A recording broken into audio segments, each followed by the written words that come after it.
vibrações da espiritualidade socorrista da casa conduzir o nosso raciocínio.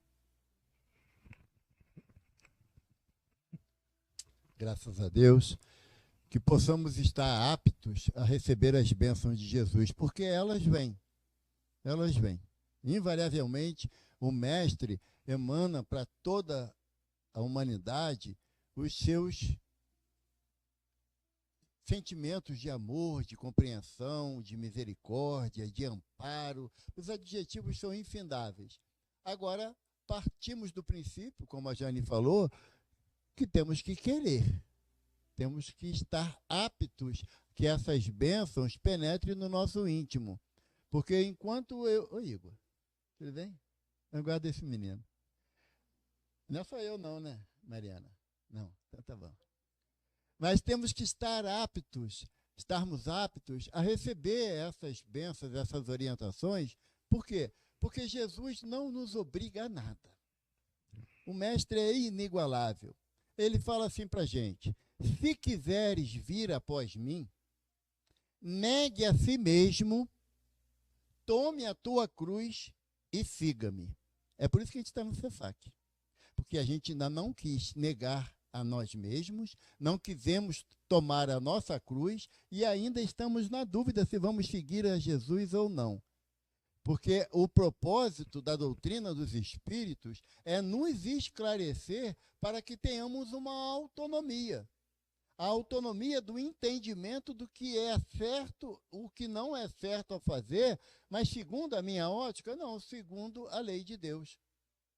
A lei de Deus, ela está lá no capítulo, na parte 3ª do Livro dos Espíritos, que trata das leis morais, e a última lei, a 11ª lei, é a lei de justiça, amor e caridade. A partir do momento que eu integro no meu íntimo esse sentimento de justiça, amor e caridade, show de bola. Eu estou compreendendo e estou aprendendo a negar a mim mesmo, a não satisfazer mais tanto as minhas vontades, a não criar parâmetros de conduta que só agrada a mim, mesmo que desagrade o mundo todo, mas aí é problema do mundo, né, mas meu.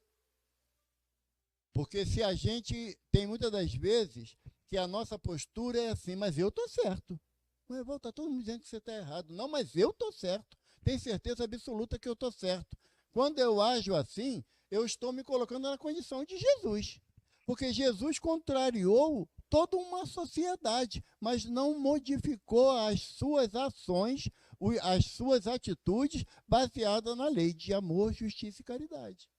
Então, quando eu falo que eu estou certo, está todo mundo errado, é como se eu dissesse que agora temos um novo Jesus Cristo Evaldo Raia.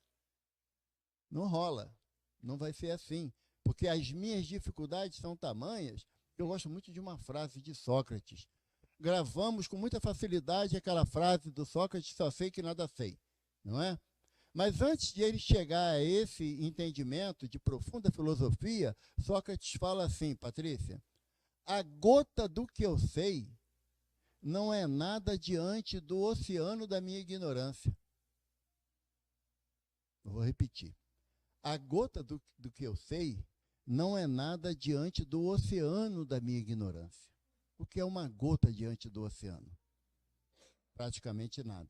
Mas a busca incessante pelo nosso conhecimento vai favorecer com que essa gota se multiplique e passem a não ser mais uma, mas algumas gotas, até que chegaremos à possibilidade de sermos, quem sabe, uma chuva bem fininha de conhecimento, que é aquilo que você faz, não o que fala, mas o que você faz, que acaba influenciando na vida do outro.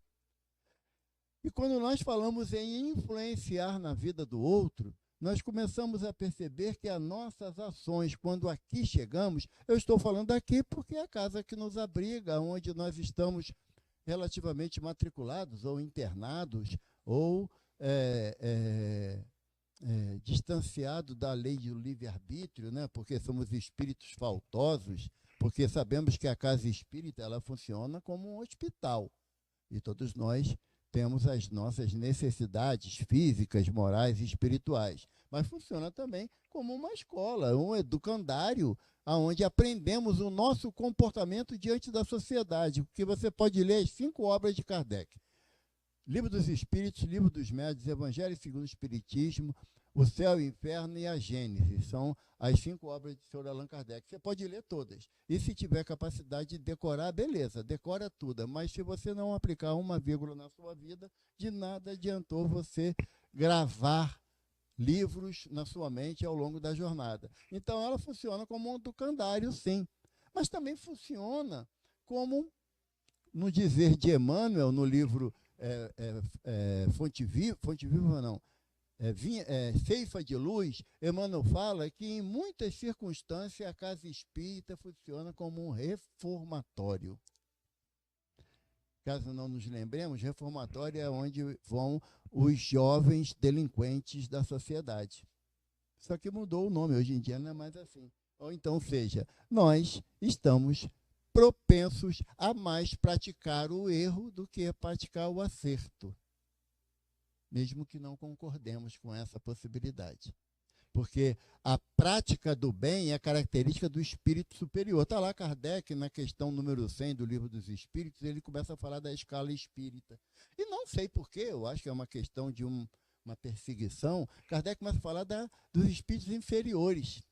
Né, Roberto? Não sei por que isso, porque fica assim de cara logo, né? Na 101 são os espíritos inferiores, que são divididos em 6 classes. E depois ele fala dos espíritos bons ou bons espíritos, que são mais 5 classes, e ele fala finalmente dos espíritos puros. Característica geral do espírito puro: domínio sobre a matéria, desejo do bem. E o nosso, ou o meu desejo do bem, ele é relativo, depende do momento. Eu tenho um desejo do bem absurdo para que meus filhos, meus netos sejam felizes. Agora, já os filhos e os netos de vocês que lutem. Porque o bem eu já decidi que vai só para os meus. Então, ainda não é um desejo coletivo, mas ainda é individualizado, ainda criterioso de acordo com o meu progresso moral estabelecido na minha jornada espiritual. Então, quando o senhor Emmanuel coloca que a casa espírita também funciona como um reformatório, no reformatório, a legislação específica para eles é que qualquer ato de violência haverá uma ação disciplinar. Quando você chuta a parede, quem dói o pé, o meu ou o teu? Então, é um ato de violência que praticamos e, lógico, as consequências advirão. Mas eu gosto muito da definição que o benfeitor Chico Xavier dá quando lhe perguntam o que representa a casa espírita para nós. E aí falamos, né, metaforicamente, todos os atributos bonitinho. Né? É o meu lar. É a minha casa, é onde eu me abrigo das intempéries da vida. É bonito isso, né, professor? Né? Mas Chico fala assim, não, meu filho, nós viemos à casa espírita para nos disciplinar. E a gente não gosta dessa palavra. Essa palavra é uma palavra muito pesada. Porque quando eu tenho que sofrer a ação da disciplina, quer dizer que eu seja indisciplinado. Descobri a pólvora. Porque eu sou indisciplinado. Eu não tenho a minha conduta baseada naquilo que o Evangelho me propõe. Então, eu preciso ver a reunião pública da casa, que a casa oferece, onde tem um irmão de boa vontade cantando, e eu tenho que entender que eu tenho que fazer silêncio. Isso é falta de disciplina minha. Porque eu tenho um assunto importantíssimo para falar com a Leila que não pode esperar, porque o mundo vai acabar daqui a pouco. Então, eu tenho que falar tudo agora. E não compreendo que dentro do processo de disciplina está o que foi lido ali. Primeira coisa que Rosângela leu: o silêncio faz parte do tratamento.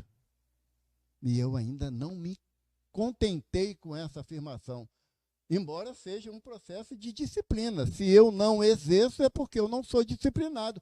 Bem-vindo à Casa Espírita. É para isso que estamos aqui. Porque a música foi instituída, sabe para quê? Cada um de nós temos as nossas vidas atribuladas ou não, mas temos as nossas relações sociais. Quando chegamos aqui na casa, muitos de nós podemos chegar chateado, preocupado, triste, podemos chegar extremamente atormentado por diversos motivos, e não há condição para que a direção da casa identifique cada necessidade de cada irmão. Não há possibilidade disso. Então, quando o irmão chega aqui no salão, tem alguém de boa vontade harmonizando o ambiente pela música. Ah, eu gosto dessa música, eu sei a música, eu posso cantar? Posso. Não tem dificuldade nenhuma. Mas que eu tenho que evitar ao máximo a conversa paralela. Por quê? Porque o tom da voz do nosso irmão que está cantando, ele vai manter. Ele não vai mudar, ele não vai cantar mais alto para se sobrepor e também ele não vai diminuir para que a coisa perca o controle. Então, um processo disciplinar muito simples de começar, não é? Quando eu entro no portão da casa, certa vez um benfeitor falou para a gente uma frase que me marcou muito, sabe, Jane? O benfeitor falou que, sendo a casa espírita um hospital, e a maioria delas um hospital para casos complexos, a minha alegria humilha aquele que está sofrendo. Imagina você entrar, você tem um familiar, um pai, uma mãe, um filho, um irmão, não importa, num CTI, numa situação crítica. E quando você chega para visitar, é aniversário de um membro do CTI. E estão numa festa. Bolinha, chapeuzinho, língua de sogra, viva fulano, viva ciclano. Você vai entrar na festa ou vai entrar na crítica? Porque o teu familiar está precisando de cuidado, está precisando de carinho. Então, eu não vou gostar de ver isso. E aí o benfeitor falou, é assim que a espiritualidade percebe a euforia daquele que penetra na casa espírita. Porque euforia é diferente de alegria. A alegria é comedida. A alegria respeita o ambiente que está inserido para que não transforme a alegria em alarido. Então, vocês me desculpem, mas eu estou falando aquilo que estão mandando eu falar. Não é do meu gosto, não foi isso que eu preparei para agora, para o nosso estudo. Mas a casa espírita é um lugar de aprendizagem. Ou a gente veio aqui para massagear o nosso ego e dizer que todo mundo aqui é bonzinho, está quase saindo daqui direto para a Aurora Nova. A Aurora Nova é uma colônia espiritual que tem acima de nosso lar, aonde o único espírito que eu sei que foi para lá e que está no livro foi a mãe de André Luiz, mas ninguém. E perca a ilusão, porque não vamos. Se fôssemos para lá, nós estaríamos... Teve um encontro lá no estado da Bahia sobre tolerância religiosa. Porque não adianta você falar de intolerância. Intolerância já está errado. Então tem que falar de tolerância religiosa. Então tinha irmãos da Igreja Católica, da Igreja Protestante, irmãos budistas, de vários ramos filosóficos religiosos. Espírita, claro que espírito se mete em tudo, né? Também tinha.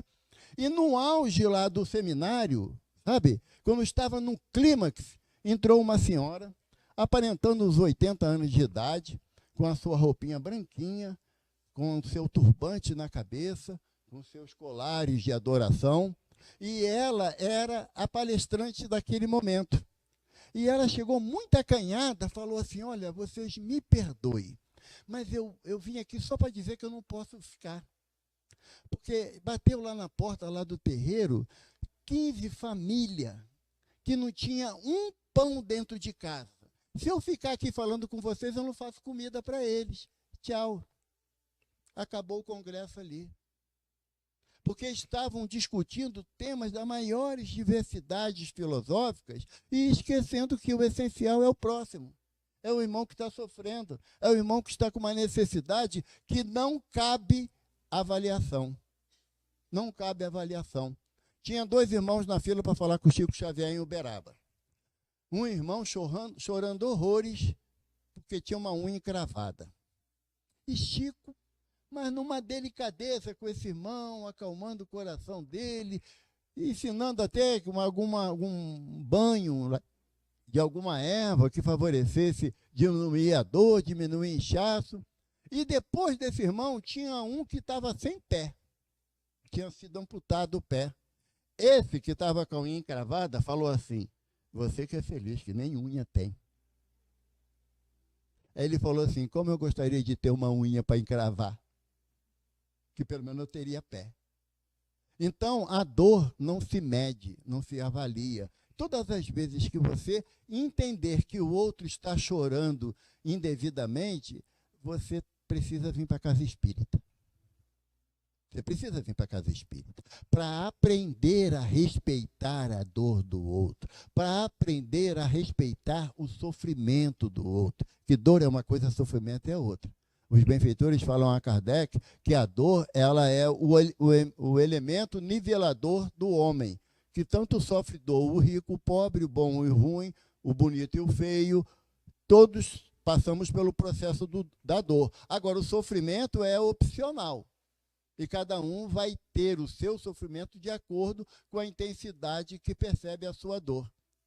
E nós, muitas das vezes, viemos aqui e eu falava muito essa frase, sabe, Roberto? Eu falava assim: hoje eu vou para o Cefac para ajudar. Era o dia que eu vinha mais arrebentado, com mais necessidade de ser ajudado. E era uma coisa incrível, é uma coisa incrível. Quando eu venho para cá meio baixo astral, por qualquer motivo, com o desenrolar das tarefas, eu começo a recuperar o ânimo, a alegria. E quando termino o trabalho, eu nem lembro por que eu estava baixo astral. Por quê? Porque se aqui é uma escola, eu tenho que começar a aprender a administrar as minhas necessidades, administrar o meu entendimento. Porque a escola, ela traz conhecimento, mas a aplicação é de cada aluno. É comum ouvirmos na casa espírita: eu venho aqui há tantos anos, não mudou nada na minha vida. E nem vai mudar. E nem vai mudar. Porque a proposta de mudança é de dentro para fora, não é de fora para dentro. O Evangelho de Jesus é falado aqui todas as reuniões. Não tem uma reunião aqui no Cefac, dessas todas que a Jane especificou aqui, que o Evangelho se torna secundário. Não tem. Pedro, após Jesus multiplicar os pães, aí Jesus entra em prece para agradecer a Deus aquelas dádivas. Quando Jesus abre os olhos, vê que a multidão se dispersou. E segundo o relato do evangelista, Jesus alimentou 10.000 pessoas na segunda vez.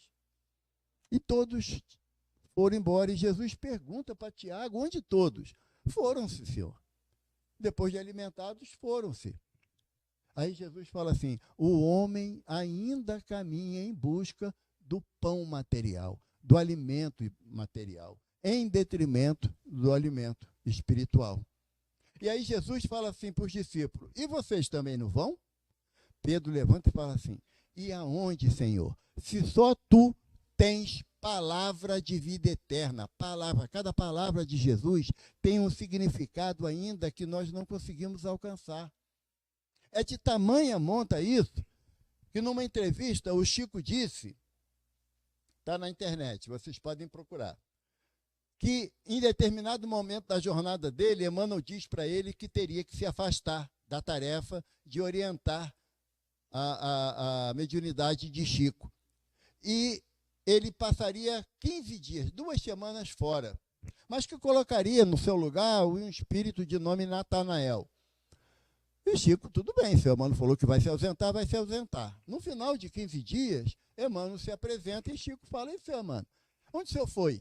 Ele falou assim: Chico, eu fui convidado a participar de um seminário na Estrela Sírios, aonde iam abordar um tema do capítulo 28 do Evangelho de Mateus. E quando nós chegamos lá, era uma palavra do capítulo 28 do Evangelho de Mateus. E ficamos durante 15 dias estudando essa palavra. O capítulo 28 é um dos mais longos do livro de Mateus. E era uma palavra. Aí Chico falou assim: e o senhor aprendeu o que, seu Emmanuel? Aí Emmanuel falou assim: Chico, eu me senti um crocodilo. Sabe por que Emmanuel faz essa alusão ao crocodilo?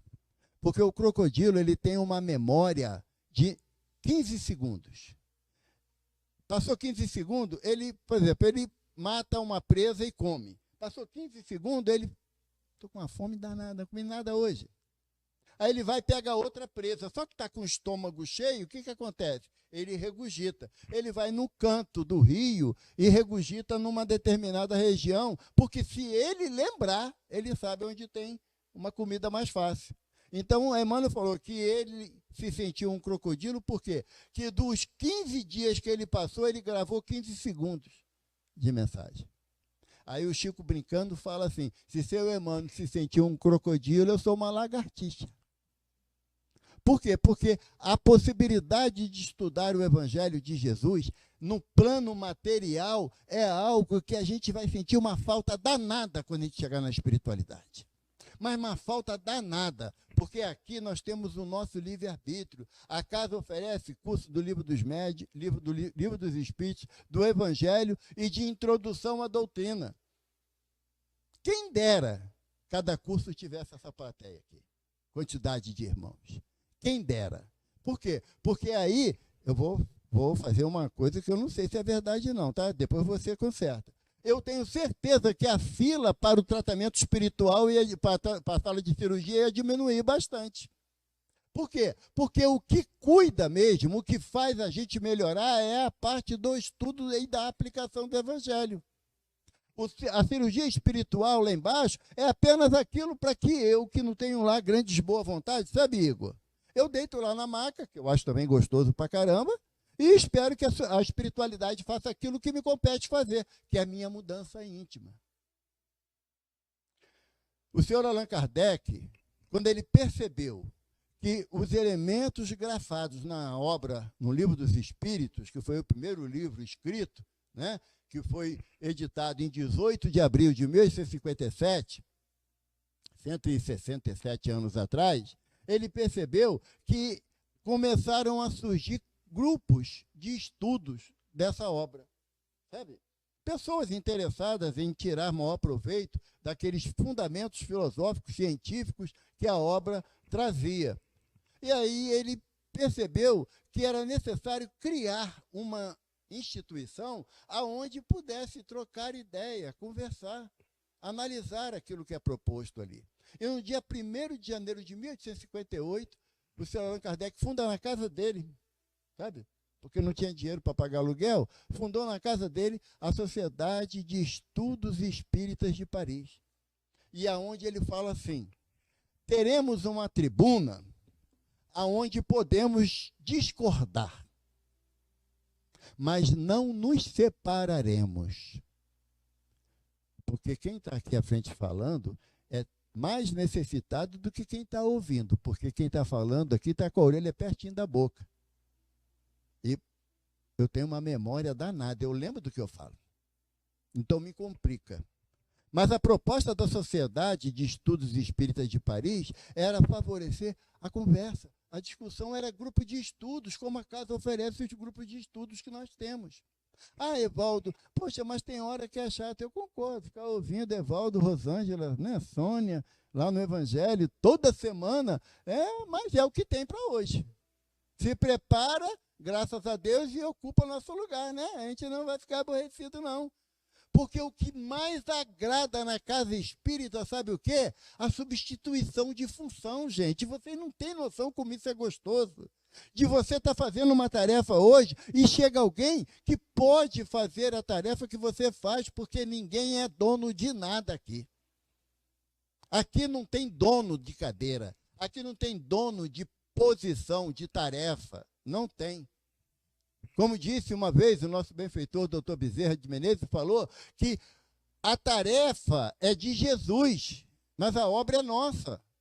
Somos nós que temos que realizar. E quanto mais pessoas aptas a realizarem essa tarefa, com mais alegria a espiritualidade vai incentivar outras casas espíritas de abrirem. Porque Jesus diz que a tarefa é grande, poucos são os trabalhadores, a seara é grande.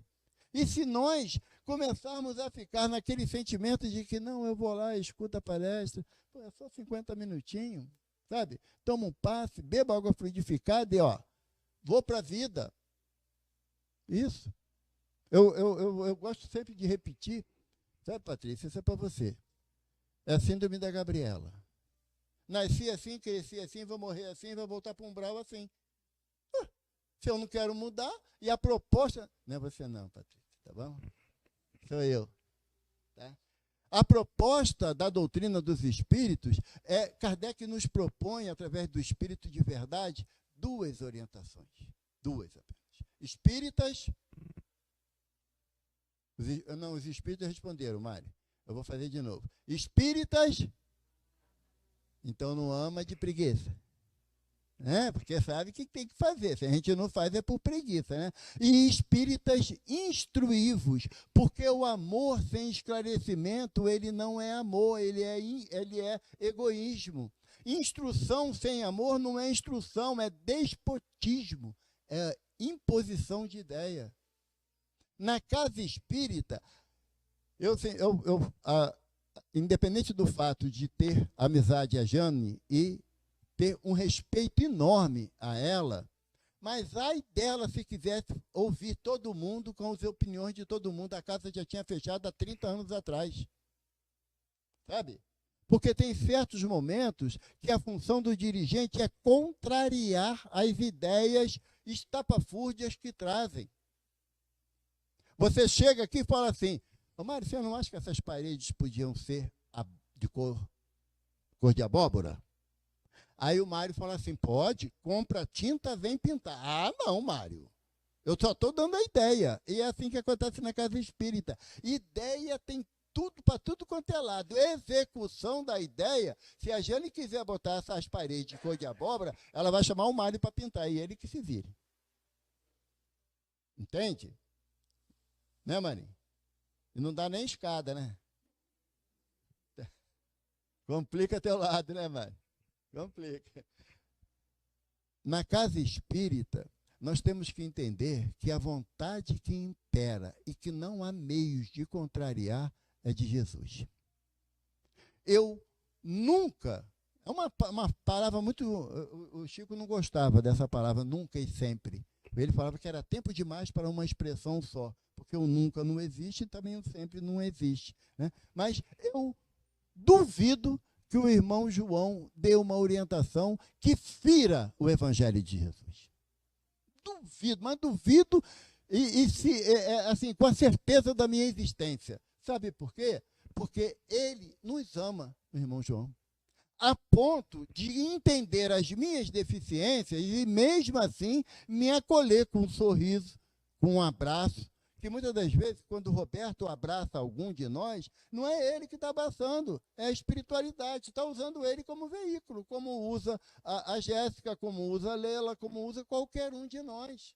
Porque a casa espírita é um ambiente de fraternidade, de amorosidade. É uma casa onde o trabalho no bem é uma tônica.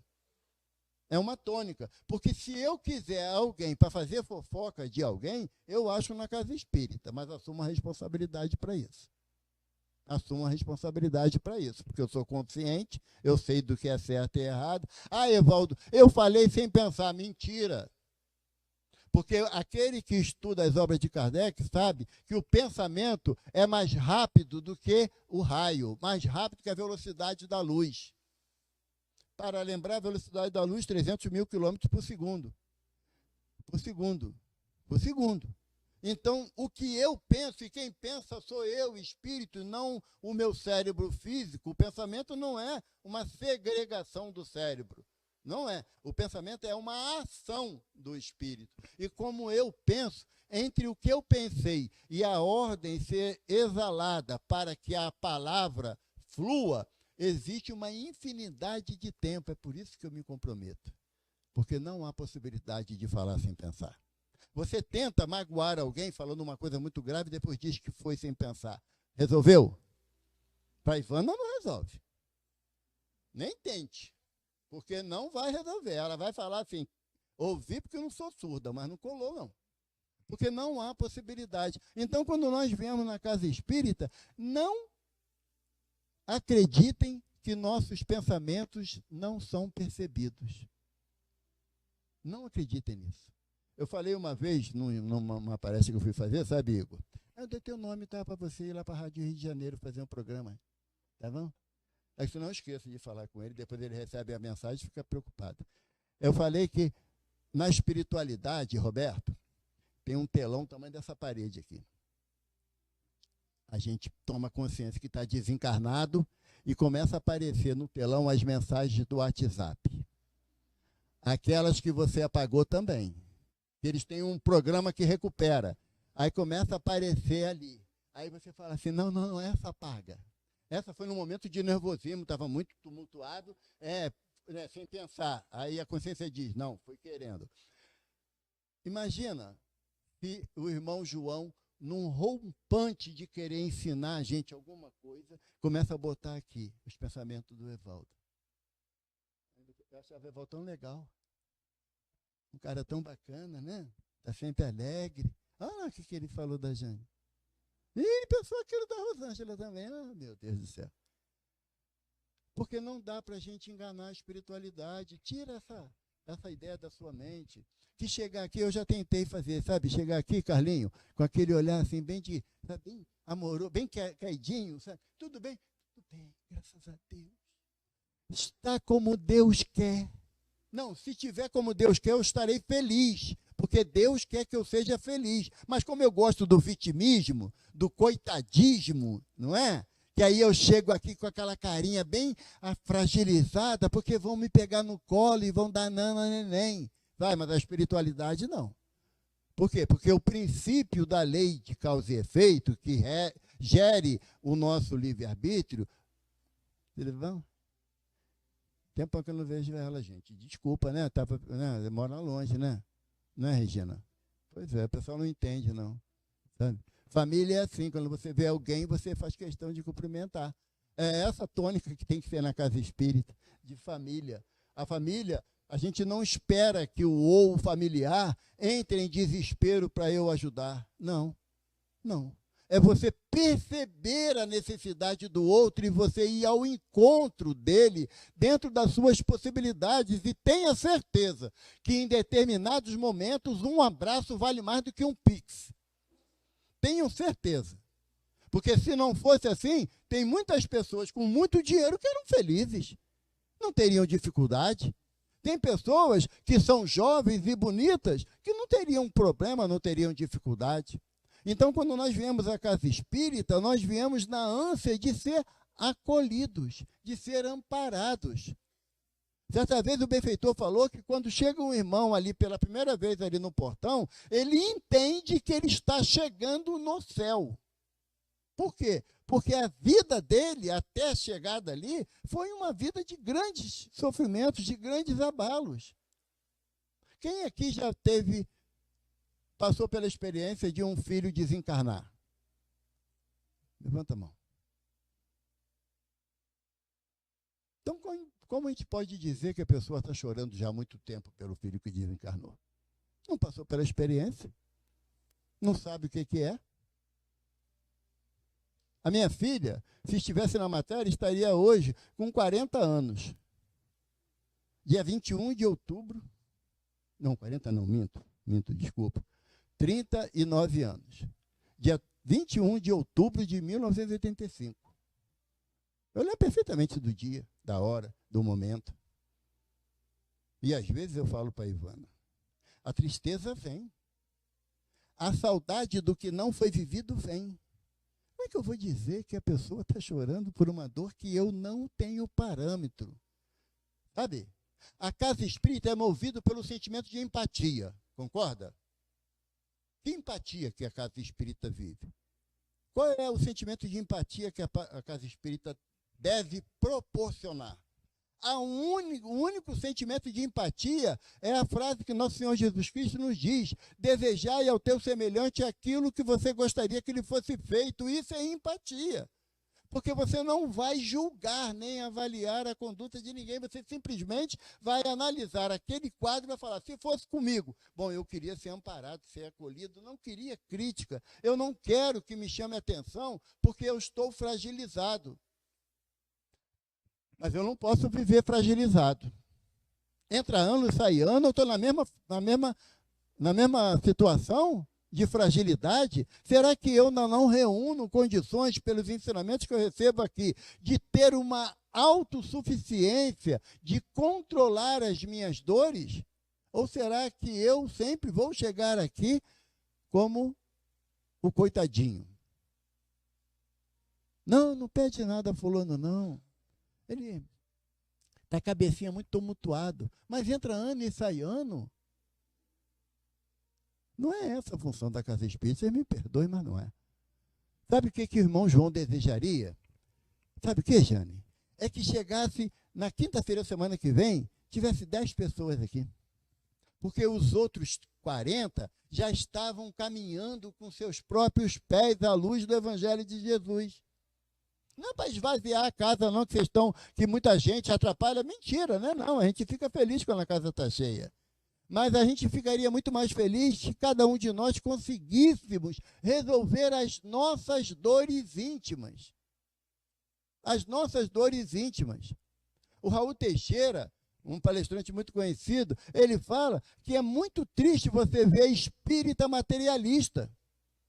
Jane, meu pai desencarnou. O que vai ser da minha vida? Como assim? Como assim? Ah, a minha mãe morreu. Tá bom. Tá bom, você não sabe que ia acontecer isso? Ou alguém ficou para semente?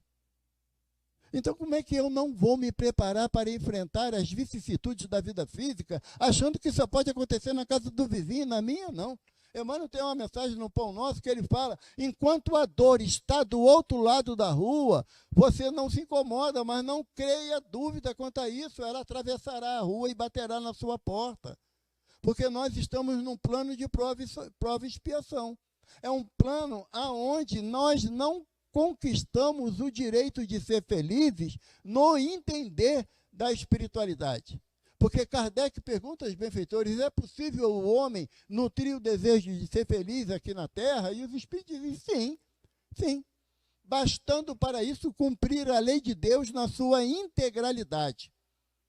E ao não cumprir a lei, o homem é infeliz e na sua infelicidade pratica o mal. Então, se eu me sinto infeliz, é por quê? Porque eu não quero cumprir a lei de Deus. Qual é a lei de Deus? A gente sabe, mas eu vou reforçar, porque nunca é demais. Né? Jesus fala: amarás a Deus de todo o teu entendimento, de todo o teu coração e de toda a tua alma. E um outro mandamento tão importante como esse: o próximo como a ti mesmo. Quando eu leio lá no capítulo, acho que é capítulo 12, amai os vossos inimigos, é Mário 12? Eu não consigo amar os amigos. Tem hora que tem amigo que, pelo amor de Deus, né? Quando vê no WhatsApp quem é, fala assim: deixa quieto, depois... Agora não rola. Jesus fala assim: como pode dizer que ama a Deus que não vê e não ama o próximo que vê? Aí quando o mestre fala: raça de víbora e hipócrita. Ó, Jesus pegou pesado. Sabe por que chama, Mário, raça de víbora? Não é na questão da peçonha, não. Já? Né? Eu tenho uma perseguição com esse negócio de bilhetinho. Eu fui numa outra casa, sabe? Que na hora da palestra, o Mário está lá atrás, né? Aí fica uma pessoa, mas lá atrás com uma placa assim vermelha, andando lá atrás. Eu falei: legal, né? Não dá para dizer que não vê, né? Podia botar isso aqui, Jane. Vai estar ali atrás, ali a Patrícia lá, uma placa desse tamanho. 10 minutos, depois vem outra de 5 minutos. Não, carteirada não vale. Eu já esqueci o que eu estava falando. Estou igual o Walter. Estou igual o Valtinho na palestra. Oi? Da peçonha, obrigado. Cadê mamãe? Nunca traz. Depois eu tenho uma briga contigo, não sabe por quê. Quando Jesus chamava de raça de víboras e hipócritas, o termo víbora estava associado, sabe o quê? A cobra rasteja ou voa. Rasteja. Raça de víbora é que teus interesses estão todos no âmbito material. Você só analisa a vida na questão material. Você quer ser feliz agora, quer ter dinheiro agora, casa de praia agora, avião particular agora, sabe? todas as suas perspectivas de existência no plano, no corpo, visando as conquistas materiais. Por isso que Jesus falava, porque os fariseus tinham essa percepção. Eu sei, o fariseu falava, eu sei que tem a vida espiritual, mas eu quero agora. Eu quero agora, eu não quero depois, eu quero agora. Então, quando falava que era raça de víbora, era nesse sentido. E hipócrita é o quê? A característica da hipocrisia, aquele que apresenta uma condição de vida que não é real. Sabe? Então, quando Jesus nos qualifica assim, que não qualifica os outros, não, somos nós mesmos. Sabe? Que quando eu venho para cá, para as reuniões públicas, para avaliação, eu tenho a ilusão que eu vou chegar na avaliação, vou contar umas meias verdades e serão aceitas por aqueles que estão lá dentro. Por caridade, eles não falam a verdade, que a gente não ia suportar. Se acaso o médico que estivesse lá na avaliação, olha, não é bem assim que você está falando, não. Porque a espiritualidade está me mostrando isso. Já pensou se acontecesse? Hein, Mel? Ficava ruim para o nosso lado, né? Sabe? Porque nós chegamos aqui achando que a casa espírita é gerida pela Jane e pela Marlene. Não é, não. É pela espiritualidade. Se elas deixarem de cumprir as orientações que recebem, é simples, Jane. Está em paz. Seja feliz longe daqui. Outro assumirá. Hã? Não, Rua Paris, em Bom Sucesso, né? Ah, tá. Eu tenho a vontade de conhecer Bom Sucesso, a garota. Tudo para ela é Avenida Paris, né? Avenida Londres, tudo para ela é assim. Então, quando nós estamos aqui envolvidos numa tarefa e vem uma orientação, sabe, Marlúcia, que contraria a minha vontade, não é para eu me rebelar, não. É eu apachar um pouquinho a poeira do meu orgulho, da minha vaidade e analisar a orientação. Jane, por que essa orientação veio assim, Evaldo? Porque a forma que você estava agindo não atende à necessidade do trabalho. Não é necessidade da Jane, da Marilene. Não é fazer o que elas querem que seja feito, não. Por mais que eu não goste. Eu passei 1 mês sem conseguir vir a casa. 1 mês. Quando eu cheguei aqui, lindo e faceiro, estava mais bonito que hoje, a Jane me botou na cadeirinha do pensamento. 3 semanas. Está errada? Por que não pode ficar? Qual é o que me qualifica como médium que eu não possa sofrer a ação da disciplina? Olha, Jane, tem curso na casa, mas não quero fazer, não. Tá bom. Você não quer fazer curso, não participa da tarefa. Simples. Porque o médium que não estuda é joguete na mão dos espíritos inferiores. É joguete. O médium, quer ver a pior dificuldade do médium? Eu sei. Essa frase é triste, porque o médium acha que ele sabe. Mas a única forma de você provar que sabe alguma coisa à luz do Evangelho ou à luz da doutrina dos espíritos é modificando a tua conduta. Não é falando. É modificando. E modificar a conduta... Aprendeu, Alex? Modificar a conduta, aprendeu? Aprendeu, Alex? Ele só entrou na hora que eu falei de modificar a conduta. Por que será, Alex? Hein? Nada. Deixa. A oportunidade que nós temos, gente, é parar de mimimi. Sabe o que é mimimi? Quando a gente era mais novo tinha muito isso, né? Tem uma coisa que... Aqui não tem, não, Jane. Aqui eu tenho certeza que não tem. Meu Deus do céu. Alex, pode tomar aqui esse cartazinho dessa menina, Alex? Pode? Obrigado. Aqui não tem, eu vou falar uma coisa que eu sei que aqui não tem. Melindre. Tem, Alex? Não tem. Não, se tiver, a perna sabe, né, Alex? Sabe. Não, porque o melindre é o quê? Eu sou orgulhoso e não aceito que me chame a atenção por nada. Por nada. E aí, como eu não aceito, eu faço beicinho. A Jane está de implicância comigo. A Jane não quer deixar eu trabalhar, eu vim para me doar. Ah, deixa de ser aí sim, hipócrita, como Jesus caracteriza a gente. Você quer fazer fanfarra, você quer aparecer, botar a mãozinha lá para dar passe e depois na maior cara de pau, Leila. Melhorou? Quem foi que deu o passe não foi você, não. Quem faz o tratamento espiritual não é o médium, não, é a espiritualidade. Que por falta de fé da gente precisa do médium na cabeceira. Porque se eu deitar e tiver fé, eu vou deitar na maca, sem ninguém na sala, não faz isso não, que não pode, mas... E eu vou ser tratado pela espiritualidade. Se vai ter um médium ou não, se torna secundário. Porque um doente carregando outro doente é igual a um cego guiando outro cego. Vai para onde os dois, Gustavo? Para o buraco. Não vai? E para levantar é difícil. Então, na casa espírita, a primeira coisa que temos que ter é a sinceridade de saber receber uma orientação.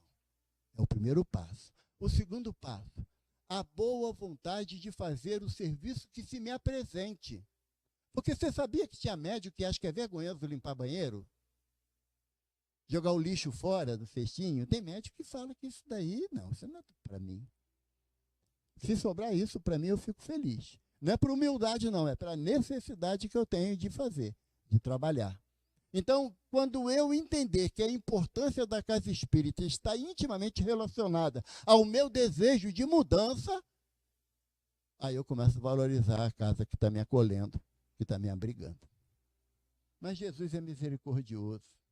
O Mestre propõe a cada um de nós que, mesmo nas maiores dificuldades, ele fala assim para a gente: vinde a mim, todos vós que estáis cansados e sobrecarregados, que eu vos aliviarei. Aprendei comigo que o meu jugo é leve e o meu fardo é suave, e sou manso de coração.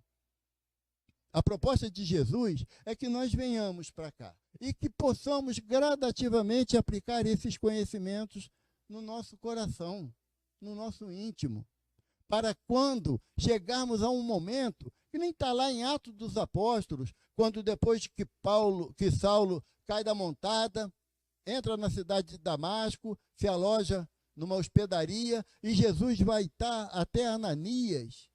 E Jesus fala, Ananias, e Ananias fala assim: eis-me aqui, Senhor. Essa é a frase que todos os frequentadores, trabalhadores da casa espírita têm que entronizar no seu íntimo. Eis-me aqui, Senhor. Não é para quê, não é quando, é eis-me aqui, Senhor. Chegaremos lá. Irmão João é o que deseja de cada um de nós. Graças a Deus.